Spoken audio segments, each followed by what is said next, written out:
Nameco over here, Dustin over there. I can't sing anymore. I got yelled at if you watched our QB show. So. It was terrible. It was terrible. That's the point. It's supposed to be terrible. I don't want to hear it. I know, clearly. You should have seen off camera. But go ahead. CEO and boss and president. Go ahead and what? That's it? That was your opening? Yeah. What's the show about? That's what you're going to talk about. So when you say your opening, you're not even going to say what the show's about? Jeez, this guy! We're talking about PPR leagues. So point per reception, and most of our rankings, by the way, is based on a 0.5 kind of PPR. We kind of mix it in, because it seems like there's a lot more PPR than standard leagues at this point. But this show is specifically focused on a 1-point PPR. And guys, we're going to go over some guys that get bumped, some guys that get downgraded, and Dustin's going to go over some great and stuff, because he's so knowledgeable and smart and genius and the freaking Wizard of Oz. At least I know what an intro is. But the big key here is a 1-point PPR, a full point PPR. A lot of leagues have kind of gone to half point. You know, I'm in one that does 0.75, I'm in one that does 0.2. A PPR league is getting any points for PPR, but a true PPR league is a point per reception, and that is a huge difference. One point for every reception changes the whole draft strategy.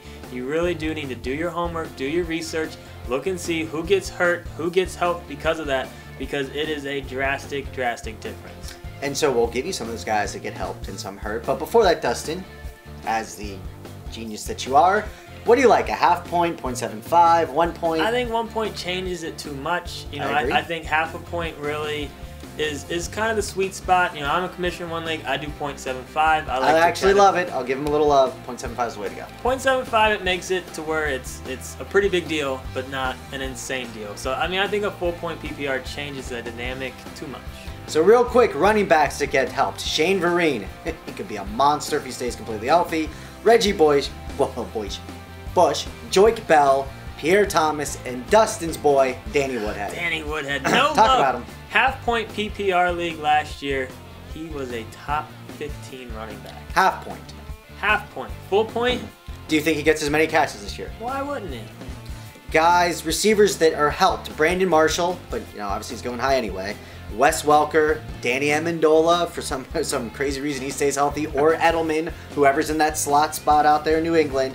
Brown for the Steelers, had more catches than Calvin last year, and a late round grab is Hawkins for the Browns if somebody can throw the ball. Like him. Some guys that get hurt. Mike Wallace, the Jacksons, especially Deshaun, Vincent Jackson, slightly a little bit, and Torrey Smith.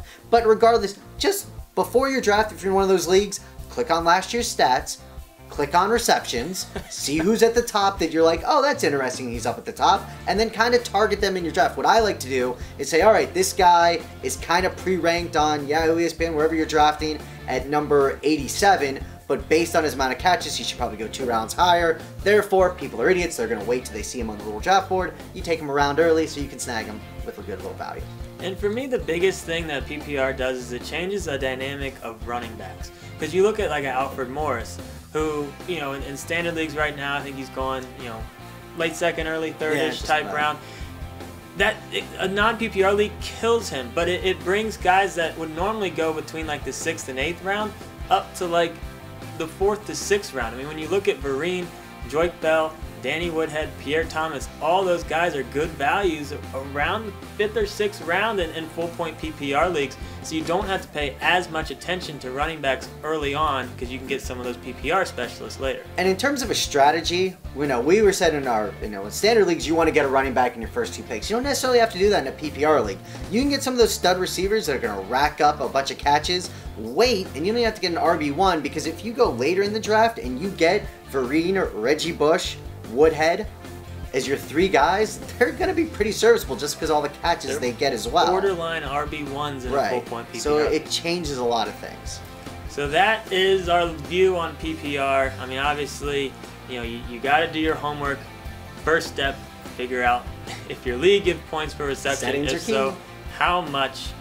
And don't forget, Danny Woodhead is actually pretty good at football. So stop. He's got no respect his whole life. No respect for the little guy. Nameco over here, Dustin right here. If you're doing any daily fantasy football leagues, FanDuel FST 2014. 2014. Did I do better this time? Am I okay? Am I going to yell at? No. Thank you. Yeah. All right, good. You didn't sing. Sing. No, I'm not going to sing it on command now. It's terrible. You know you want such a to. mean boss. You know you want to. What's No! wrong with you?